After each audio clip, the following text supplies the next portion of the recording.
گر زلف پریشانت در دست صبا افتد، هر جا که دلی باشد در دام بلا افتد. ما کشتی سبک‌خور در بحر غم افکندیم، تا آخر از این طوفان هر تخته کجا افتد.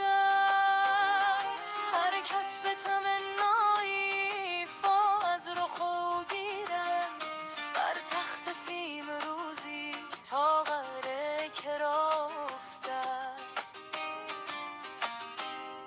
گر زلف سیاهت را من مشت خطا گفتم، گر تاب مشو جانا در گفت خطا افتم.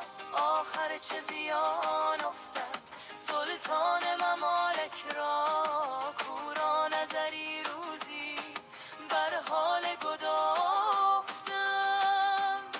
آن باده که دلها را از غم دهد آزادی، پر خون جگر گردد چون دور به ما افتد.